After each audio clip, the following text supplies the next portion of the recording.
السلام عليكم ورحمة الله وبركاته. أرحب بكم في قناة سرفراز رحماني. الحمد لله رب العالمين، والصلاة والسلام على رسوله الكريم، أما بعد. أعوذ بالله من الشيطان الرجيم. بسم الله الرحمن الرحيم. واعبدوا الله ولا تشركوا به شيئا وبالوالدين إحسانا. صدق الله العظيم. وقال النبي صلى الله عليه وسلم: لا طاعة لمخلوق في معصية الخالق. وقال النبي صلى الله عليه وسلم في موضع آخر: إنما الطاعة في المعروف، أو كما قال عليه الصلاة والسلام. ترجم باللغة العربية.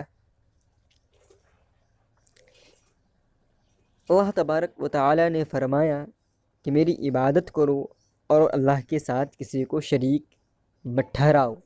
سرکار دو عالم صلی اللہ علیہ وسلم نے ایک قاعدہ بیان کر دیا ہے کہ لا طاعت لمخلوق فی معصیت الخالق، کہ جہاں اللہ تبارک و تعالی کی نافرمانی ہو رہی ہو، جس حکم کی بجا آوری میں اللہ تبارک و تعالی ناراض ہو رہے ہوں، تو بندہ کو خوش کرنے کے لیے اللہ تبارک و تعالیٰ کو ناراض نہیں کیا جا سکتا۔ کسی مخلوق کی طاعت نہیں کی جا سکتی جہاں پر خالق کی معصیت ہو رہی ہو، جہاں اللہ تبارک و تعالیٰ ناراض ہو رہے ہوں، وہاں پر بندہ کی طاعت نہیں کی جا سکتی، اگرچہ والدین ہی کیوں نہیں ہوں۔ اگر وہ غلط کاموں کا حکم دے، مثلا چوری کرنے کا، کسی کو قتل کرنے کا، نماز نہ پڑھنے کا، تو یہاں پر والدین کی باتوں کو نہیں مانا جائے گا۔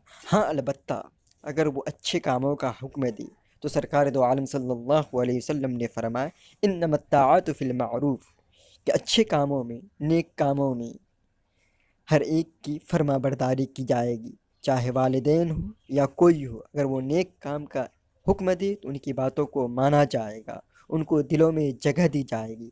اگر کوئی غیر ہی کہے نماز پڑھنے کے لیے تو نماز پڑھی جائے گی۔ اچھے کام میں لوگوں کی اطاعت کی جائے گی، لیکن جہاں اللہ کی نافرمانی ہو وہاں پر کسی کی حکم کو نہیں مانا جائے، چاہے بادشاہ وقت ہی کیوں نہ ہو۔ اللہ تبارک و تعالیٰ کہنے سننے سے زیادہ عمل کی توفیق دے۔